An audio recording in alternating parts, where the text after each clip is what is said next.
it's time to start. Welcome everyone to our session. There's sort of last minute change, so we're the original moderator have some commitment and at Johns Hopkins he couldn't make it, so he's up.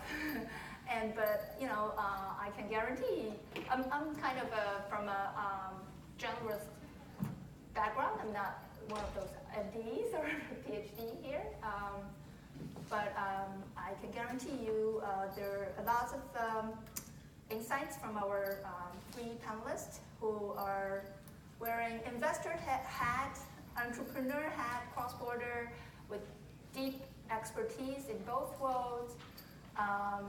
Hopefully you can leave with some takeaway of how to combine the best of the both worlds.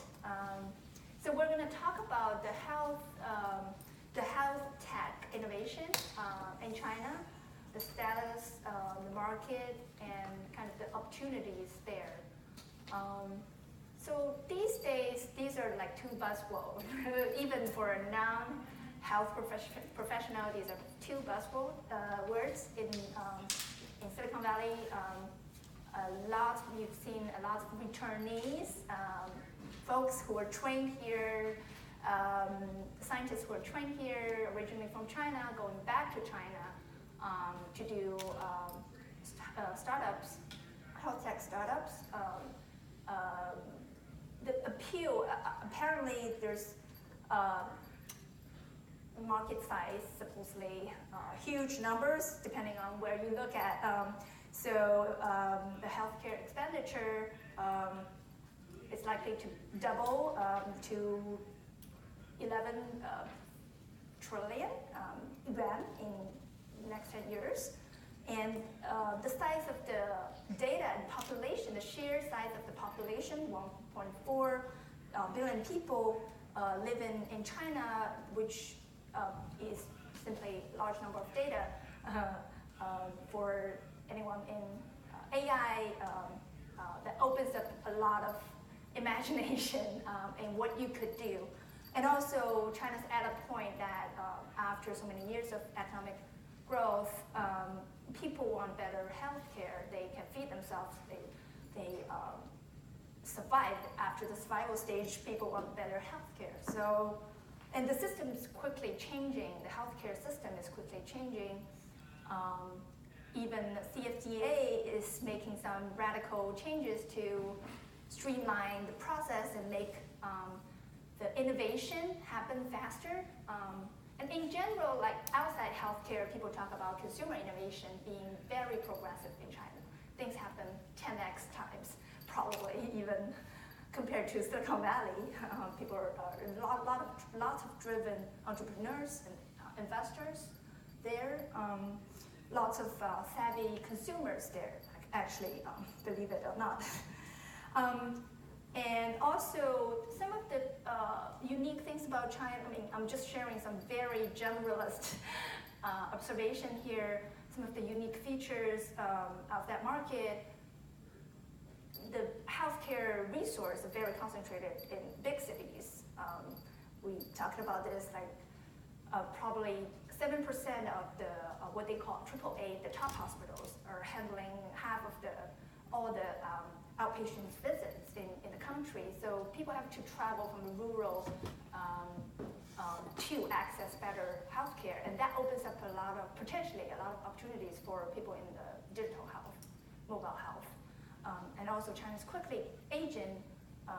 The number says there are 6 times larger number in terms of number of baby boomers, 6 times larger market in China. So that is in itself lots of opportunities being opened up, including real estate developer thinking about how to integrate health. City planners integrating a lot of health technology. These tech-infused communities are booming around China. Also, the other things we were talking about, the Chinese government, local governments are very driven, incentivized to help health entrepreneurs. So they're welcoming, like my hometown, the city of Hangzhou is aggressively trying to get non-Chinese startup entrepreneurs back to start startup or get investment from Hangzhou investor and have research collaboration or market division set up there. So, so all these things are happening, but I think we want to hear more from our insights from our and journeys from our panelists, and then the format we're going to do is have them introduce themselves, each of them, for 5 to 8 minutes, and then we will have some panel discussion with some questions, and then we'll open up to the floor. So we have 3 panelists. One, Dr. Huang here, who is the Chief Information Officer and Chief Technology Officer of MedData Quest. It's a California, San Diego-based company. And he's a serial entrepreneur. He has a few startups in China during the past few years. And before that, he's mostly in, I'll let him introduce himself. Why don't you start with, start with you, Dr. Huang. Okay, yeah, thank you. Yeah, my name's Yang, so I'm in my, I'm not one of the high achievers. It takes me much longer to get to where everybody is. So I'm in my 40s, so if I look young compared to my age, yeah, you got my name, right? My name in Chinese, it sounds like Yang. So, and so I want to bore you with a little bit of the journey I've been through. So I studied physics in Peking University as an undergrad, and then I came to the States in '97 to study physics again in Northwestern University in beautiful Chicago. And then I moved to Stanford to study computer science. And you know, after I got my master in computer science, that was actually 2001. So you know, this is very hot. You know, Google, Amazon, very hot. And also compared to like a physics major, had some programming skill. There's another very attractive to do quant, you know, to do financial trading, right? But you know, I always, when I was a child, I always you know, admired physicians a lot.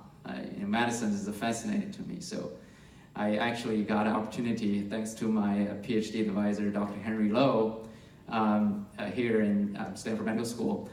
So I kind of entered medical school to study biomedical informatics. So, and my research subject was actually clinical natural language processing. So it didn't have the, you know, the AI kind of an aura back then. It's a very small group of researchers, maybe around the country, each meeting, 20, 30 people. That's how many people in that field. So after I graduated with a PhD in 2006, I kind of you know, looked around initially in the academia circle. But then actually one of my, it's actually Dr. John Madison, who was a speaker yesterday, hired me into Kaiser, you know, using San Diego as the bait to make me change my mind. So I was at Kaiser, but that's actually, I'm very thankful for that experience, because Kaiser has the largest private EMR data, and in terms of quality, in terms of the longitude of their patient data, and also the modalities, the comprehensiveness, right? So over there, I worked with another fellow student at the Stanford BMI program. It's Dr. Dan Zizuk. So we initially tried our you know, machine learning techniques, clinical natural language processing, built some in-house platform. And then later on, I think we had some success at Kaiser. So we got budget, we grew up a team from 2 of us to more than 20 people. But then I felt like there's a family reason. I decided to leave Kaiser and to start companies in China, because my parents are in China. They're not it's not very easy for them to travel to see us in the States anymore. So I went back to China, started a company called Woodspring. And Woodspring is Woodspring Health is actually targeting a consumer, because in China we really don't have a family medicine that specialty. So we have general internal medicine, general general surgeon specialty. So it's one of the big problems is that there's lots of patients when they first go to the hospital. There's a nurse triaging them. There's no physician to say, oh, what problem you might have, and therefore, it's very frustrating for patients. So we wanted to have a computer physician to help the triaging. It's like a computer family dog. And so I think in terms of technology, we did the best we can given the data we have. We're using about 10 million people's data from Chinese hospitals. And so, the tool actually is a mobile app that was pretty popular. So we got a 500,000 user as well on that one. And after being there 2 years, then I actually need to get more time in the States to be with my kids. So that's the second company, so Shuray Tech. So that's instead of targeting consumer, it's actually working with hospitals, the providers in China, and insurance companies to help them analyze the medical data and help them put in some measure for identify the risk, disease risk, and also help them manage disease as well.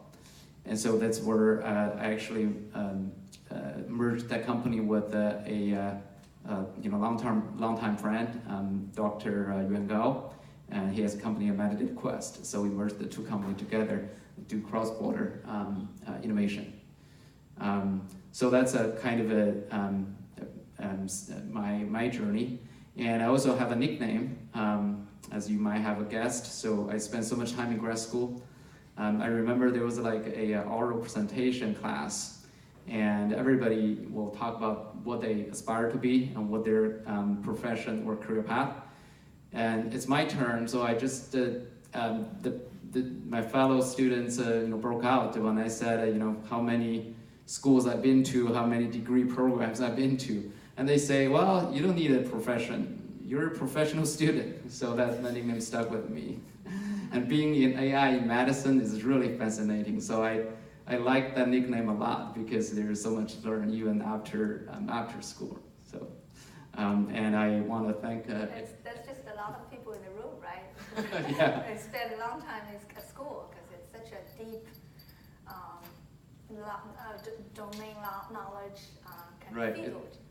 Yeah, it's also highly interdisciplinary. So definitely. Thank you so much. Amy Kwok. Actually, Amy has an interesting background. She grew up in New Zealand, and spoilers. But she went to undergrad at one of the top universities, medical school, and top university in Peking University in China. And then she got a MPH at Harvard. She had product experience developing mobile health product for health workers around the world. And she also, she's an entrepreneur now, based here in the Bay Area, but doing her market's primarily in China right now, but her plan is to take that global. We'll hear about. That's my 8 minutes. So thanks Eva for inviting me to join the panel. I'm very happy to be able to come here today, and I see a good number of ladies down there, so yay. I'd like to introduce myself. I actually grew up in New Zealand. My family's from Taiwan.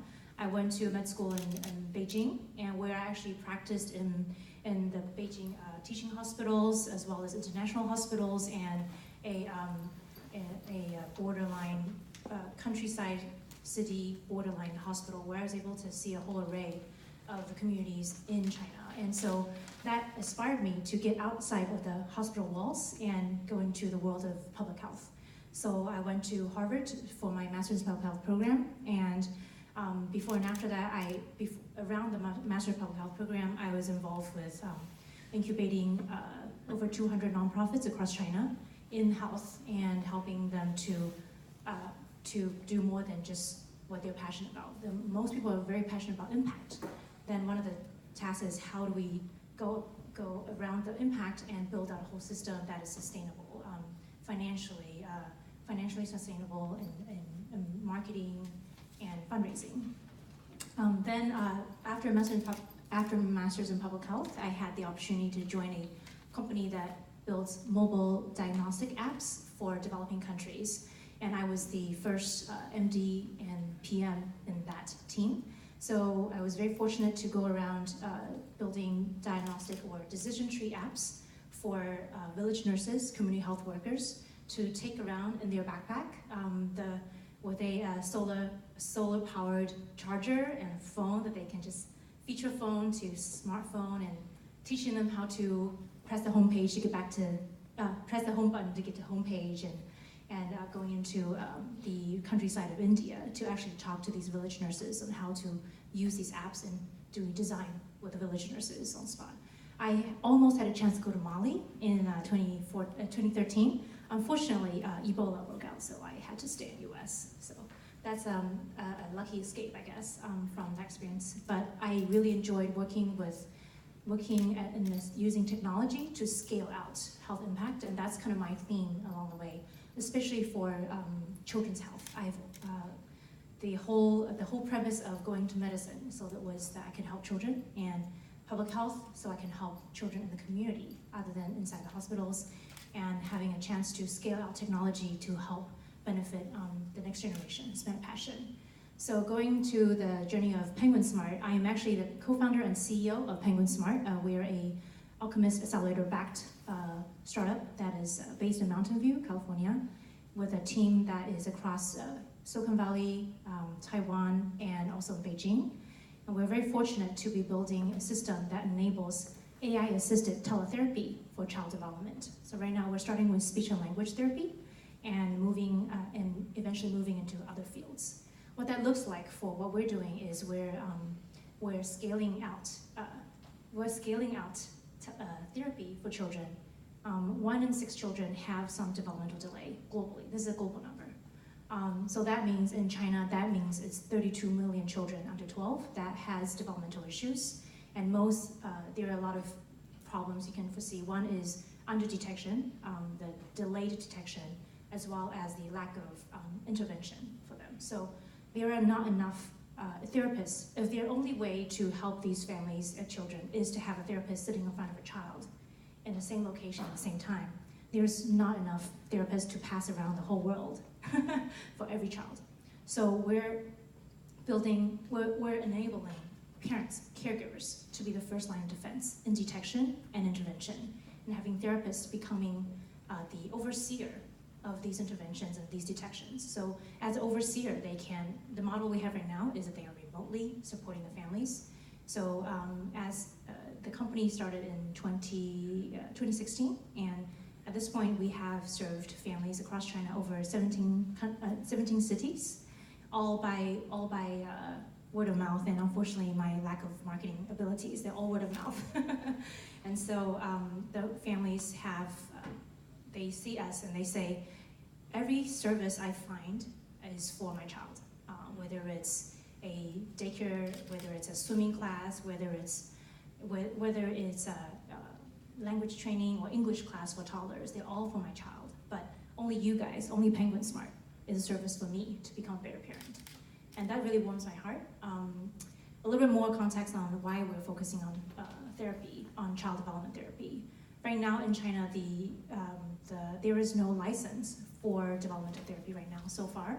Most of the services is provided by nurses, by teachers, by preschool teachers, by nannies who wants to help. So most families can have very limited access to professional professionals. So what we're trying to do is enabling professionals to have a 8 to 10x reach through technology and empowering parents. That's kind of the background. Thank you. Thank you, Amy. Maybe like Dr.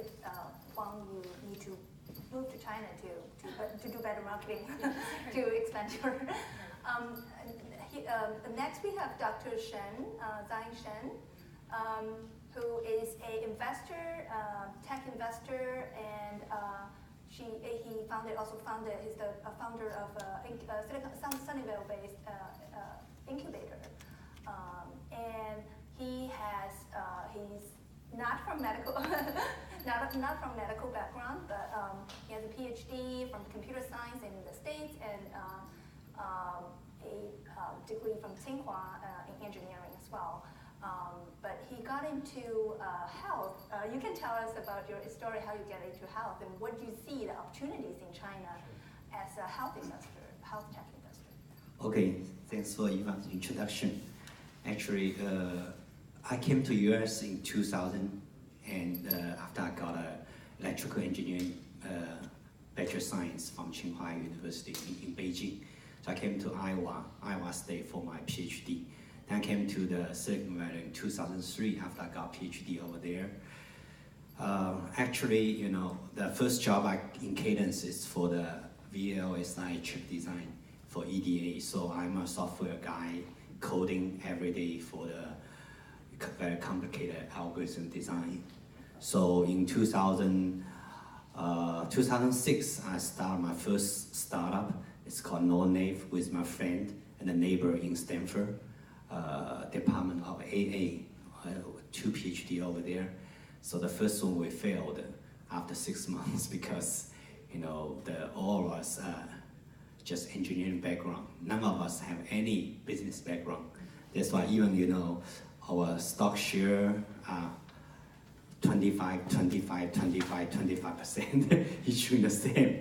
So when we pitched with Sequoia, I still remember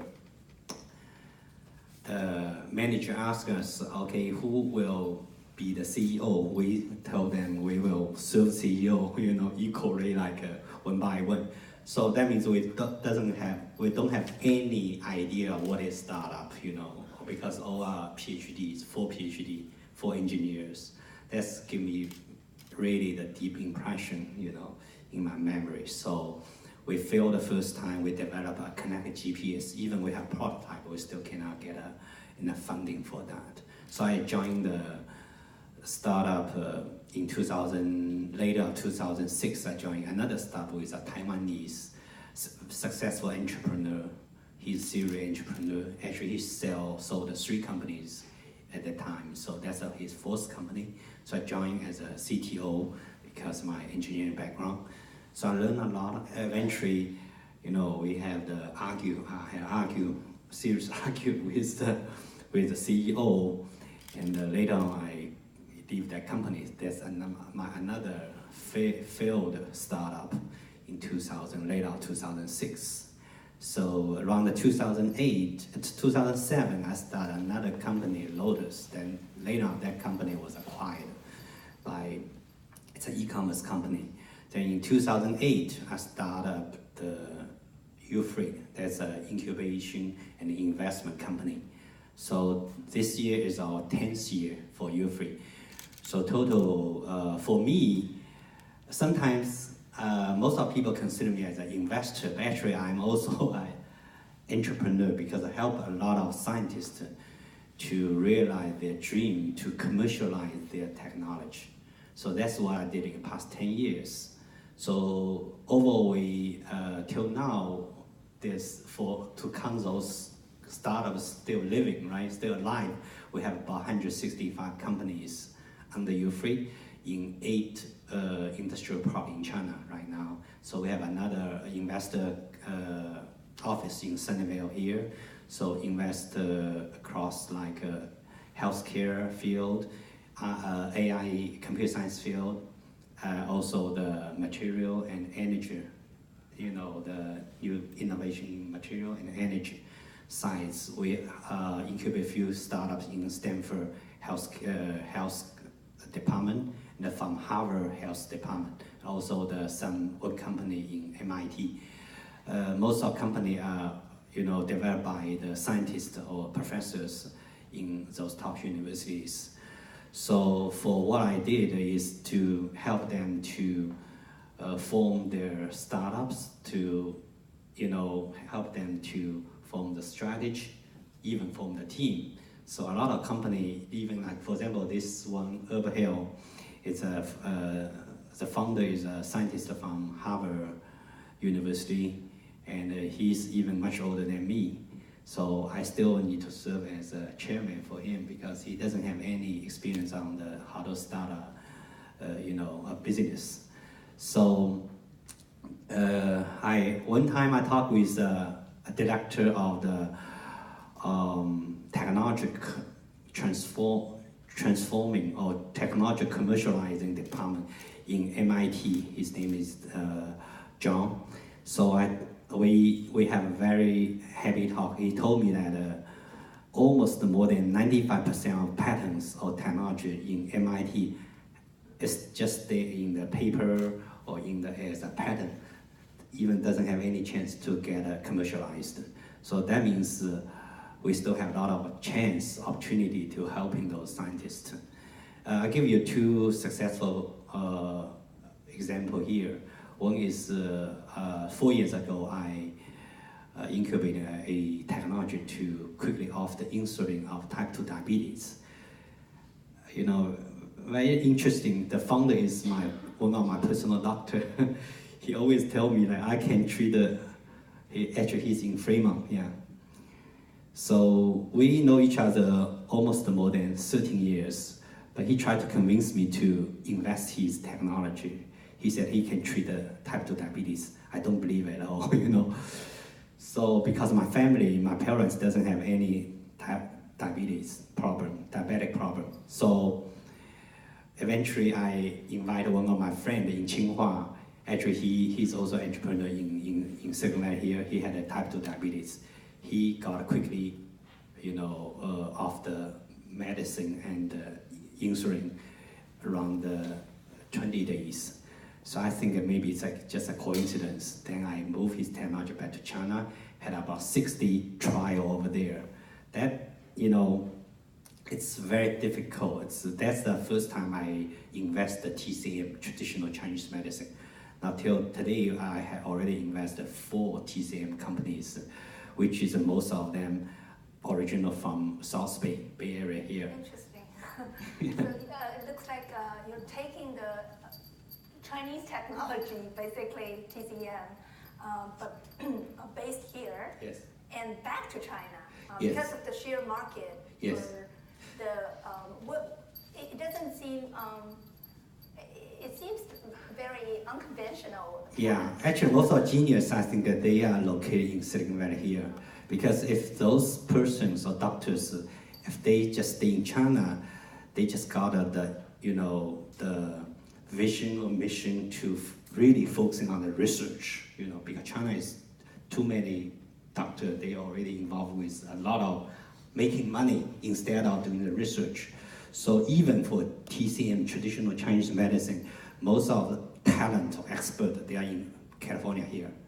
So, but it's really hard for them to do the business here because of a small market. That's why I bring them back to China.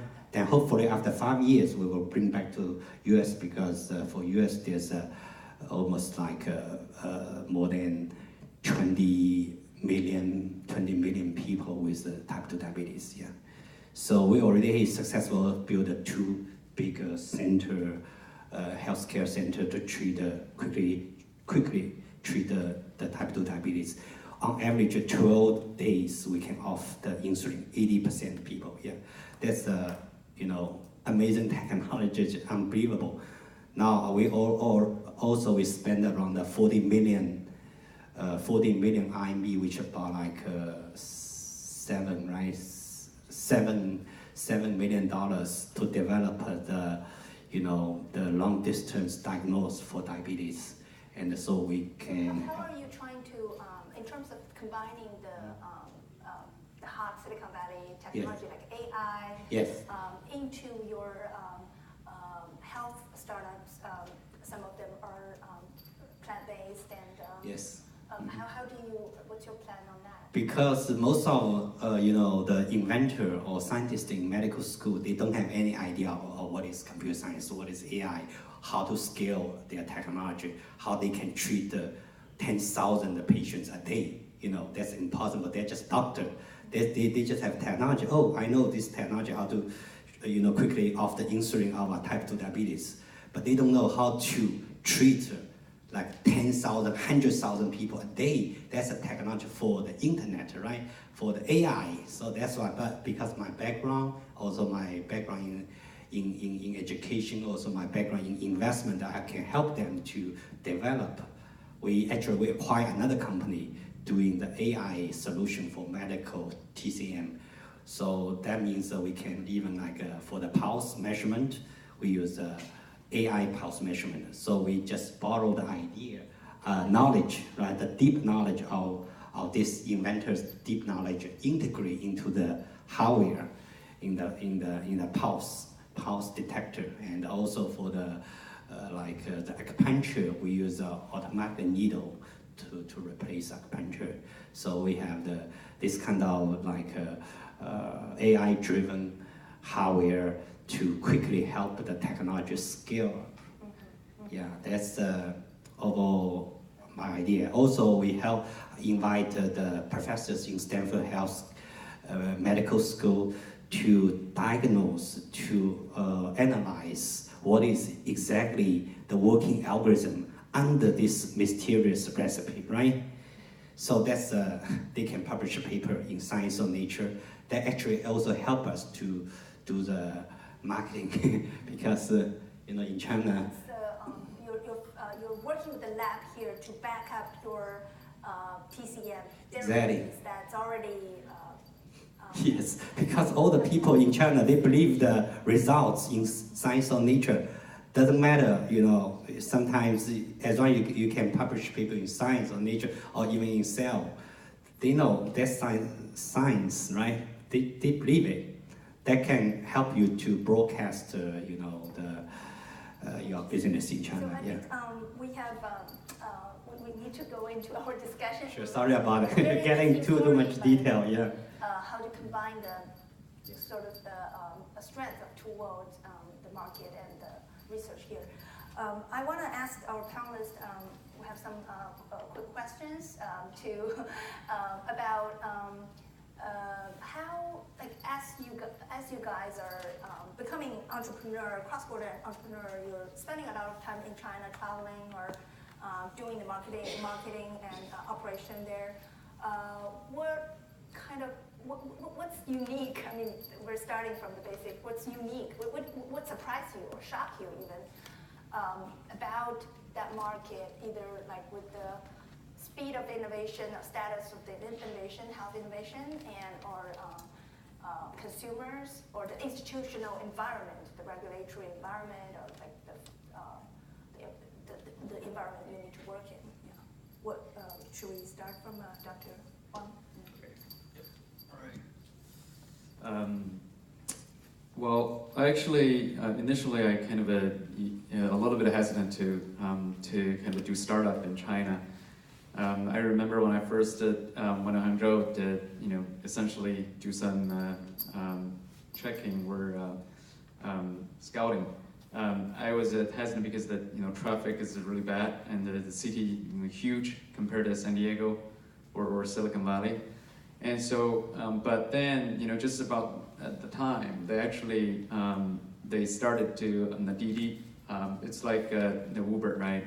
Uber started here, but China was not, far behind in copying that. But they, through fast iteration, I just over a period of a couple months, I see it becomes better and better and better. And that's actually, essentially, it's something, happens a lot in China, especially on the consumer side of it, where the technology company, they're not... So the consumers are asking for a lot, very demanding consumer sort of drove it, yeah. innovation from And also the because of the sheer size. I can see, the TMT, especially consumer technology, in terms of the sharing, in terms of the WeChat, and then what Tencent developed, and the games, and also the home delivery, not only for general. I think in 2016 we already had the same day delivery for a large city like in Beijing or in Hangzhou, right? So you could really order something and it's delivered to your door within a day. And we started, the States started to use Uber driver, and that was I would say at least 1 year behind China in terms of that. So I see that a lot, for Chinese to give a very fast iteration. There's one thing I was shocked was the normal schedule for Alibaba engineer, they're called a 996. That means start your day at 9 o'clock in the morning, end your day at 9 o'clock at night, and then work 6 days in a week. That's 996. It's pretty famous. That's their normal work hour. And just before the Double 11, before, it's like our, Thanksgiving Day, the Black Friday sale. They work, much longer hours, and they get off work like at midnight or 1, 2 o'clock every day for 2 months. Essentially, that's how intense they are. And when I combine the team, I realized, well, actually, our team in the States actually got faster because they got to keep up with the pace in China. That's one thing. But I also would say in healthcare, it's also different. I think here we have better medicine, we have better biotech in terms of device. There's definitely, over the years, over the decades, there's definitely the top talents and top products, top technology here. But at the same time, I look at China, they have a much larger base of engineers. I forgot the number, but it's several times in terms of the sheer engineer, the number of engineers in China. And when they work that hard, so you can imagine, how fast they can be. So it's very hard to, it's an unstoppable force given the guidance. So the way I see is they, with proper methodology, proper setup, the private market or private companies, they can work really fast. And also another thing, as Eva mentioned earlier, the local government was really eager to promote your startups. We actually got a grant of $1.5 million, worth of $1.5 million to start our operation in Hangzhou.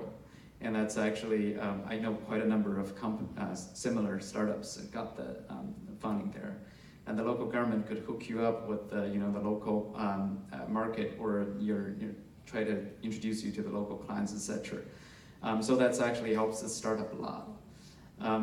And even though I see core medical technology, China is behind right now, but I think in terms of technology-wise, when the Chinese startups get the idea, they can develop pretty fast. But one thing as a huge obstacle right now I see is actually the market. It's because in China, what you would mention as the tertiary teaching hospital, they're all essentially state-owned.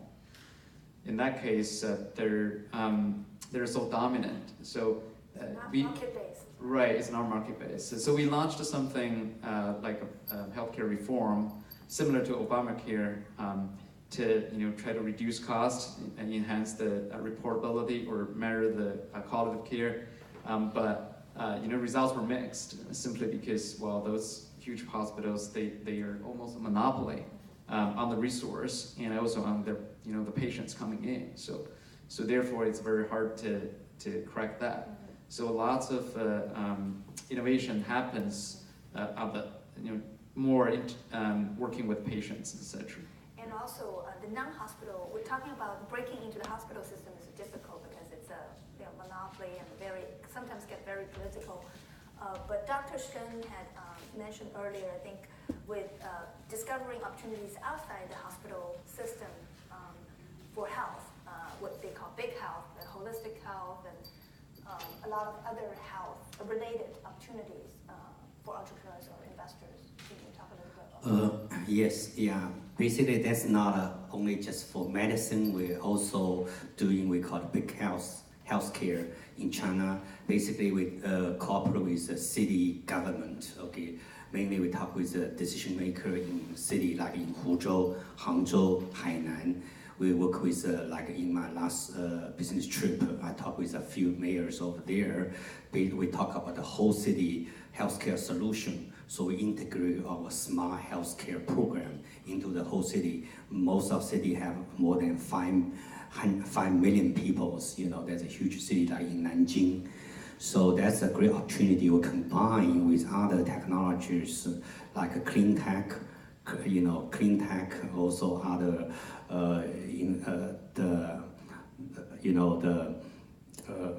other technologies, even for the high tech, the IoT system.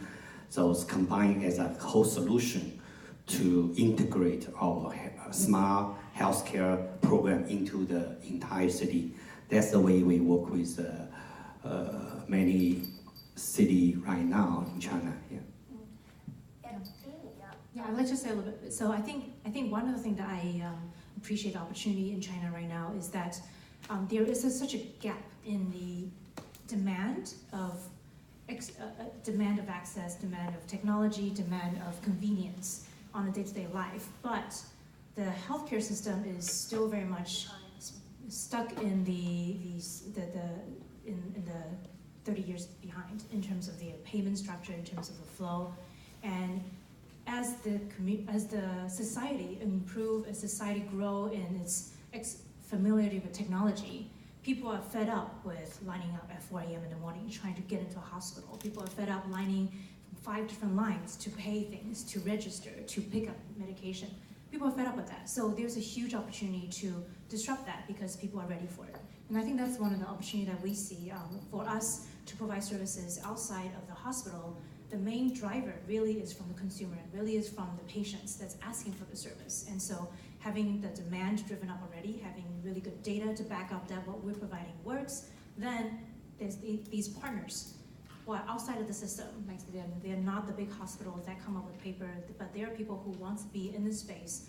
Then they're like, hey, how about we partner? We can combine our data, we can combine our channels, we can combine our forces to be an alternative for the general society. And then this is something that's really fascinating to me because it's replicable to other developing countries in the same way. In other developing countries, for example, when I looked at India, worked in Tanzania, a lot of solutions, you may be surprised how fast the private solutions travel versus the public solutions, right? When we built out the mobile diagnosis app in India, we had to have dinner with so many different people to get that one app out, right? But if you do it the other way, if you go straight to a vendor, you go straight to a local person, the local guru, then before you know it, you have thousands of people using your stuff already. But as a U.S. company, as a company that's trying to get proper data, trying to get good investment, we actually do want to validate that process. So in fact, as the market is dragging us to move faster, I would say that a lot of times, maybe in China, a lot of startups would say, okay, let's just go with the flow, let's go fast. But then I think one of the things that we're learning is, okay, how do we combine the practices? In the US, you want to have solid steps, you want to have validation, you want to have, say, okay, break, let's make sure this works, make sure this is this has some backing, and then you move forward, right? So that's where I think a lot of the academic training really helps to have that kind of thinking, and build that in. And so then you become your own quality control because you won't rely on other people to do it. And I think that's something really fascinating. In terms of the progress, I want to add a bit more about in developing countries in China versus in India, the difference. I think one of the differences I mentioned about government backing is really important, really critical. Without the government backing, everybody is all money, right? It's all just fist fights. who can break it out in the market, who can be louder. But with good, but because the government right now is trying to standardize the process, trying to have a very transparent flow, then you know the vetting process, and you can take advantage of the government opening multiple doors, not just in funding, not just regulations, marketing, branding, partnerships, and that's something that people are taking advantage of in China. So interesting. So on the one hand, we have institutional legacy system that's kind of lag behind consumer demand. But on the other hand, we talk about the innovation speed. Really, people are so driven to be entrepreneurs, to be, there's a lot of money in line too. And so how far are we before we see China become, if it will become a hub of innovation for global health research, let's say R&D, it's not just market. And will it ever happen? What do you see as, do you see that happen anytime soon? Zhang, you want to take that? I don't think so, yeah. I think the innovation is still in Silicon Valley here. That's why I stay here for most of the time. I stay in Silicon Valley here. And in China, still, but for like a clinical trial, it's much easy. We just use a...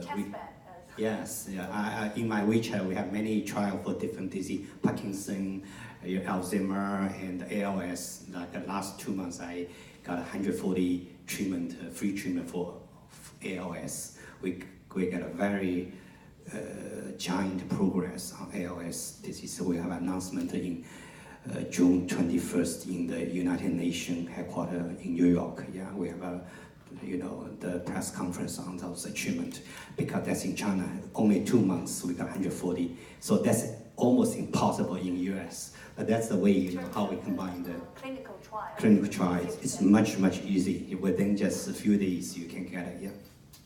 That's fascinating.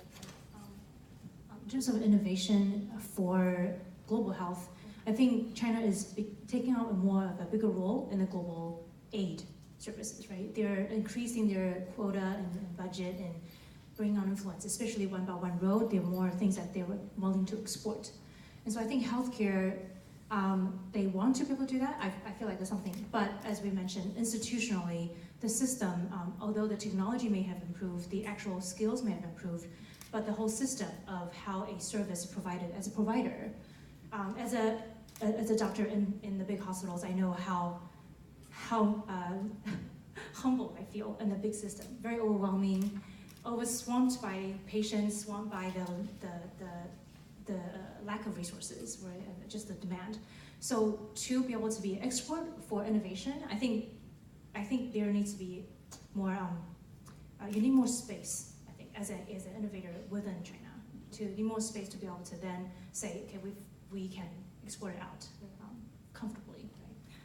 What about Dr. Huang? You are in the hottest space, AI in health in China. Okay, I'll be quick. Yeah. So I think I agree with Dr. Shen. Yeah, right now I think China is behind, especially in fundamental research on science side. That's the lack of decades of investment, right? And also we got talents here mostly. But I think that China is trying to catch up. And also in terms of innovation, it's not only the initial breakthrough. It's really how to productize them and how to make them commercially viable, right? So all those are, I think, China is not that far behind. So I'm hopeful in about 10, 20 years, I think China could catch up in fundamental. But at the same time, right now I'm seeing so much innovation at the technology level, at the application business level. The systems are different, so there's definitely something they already ahead of US in terms of mobile payment, in terms of how they even have an individualized app to guide you through the typical workflow in the hospital, for example. All those I haven't seen in the States yet. So it's I definitely can see the two countries or two markets could learn from each other and can contribute to the global health together. Yeah, it's very complementary. Yeah, thank you so much. I see our time is up. So in case you have 1 or 2 questions, or maybe we'll have one. Please. Yeah, hi, thank you. This was a great discussion.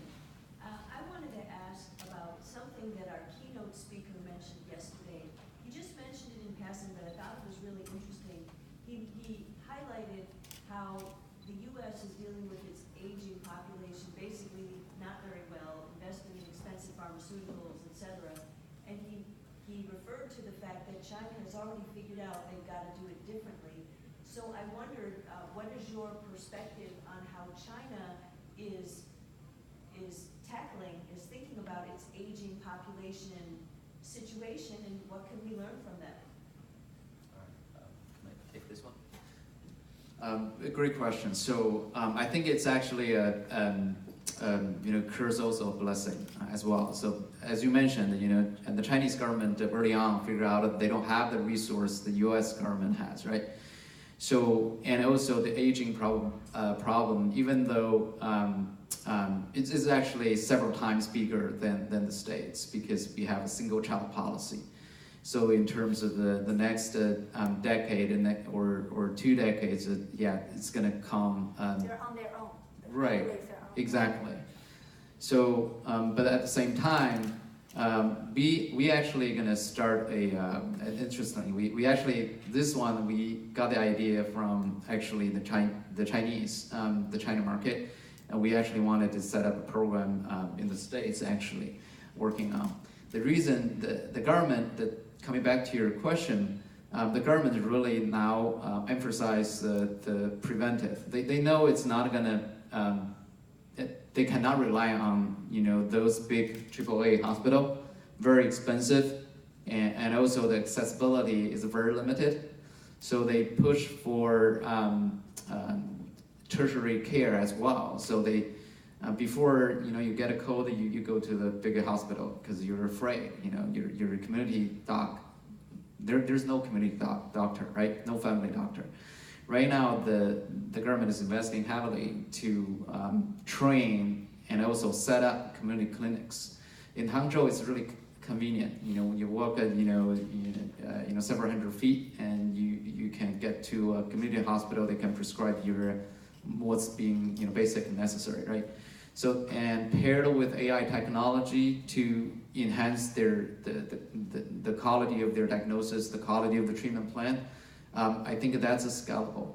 They also, actually, they're very interested in how Kaiser did it, because Kaiser managed patients proactively, right? And also have that integrated system.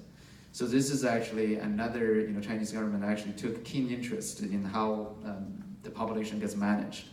So I think over there, they're doing it in scale, and also in terms of execution, they're not, well, I think there are some impacts from lobbyist group, from industry, right?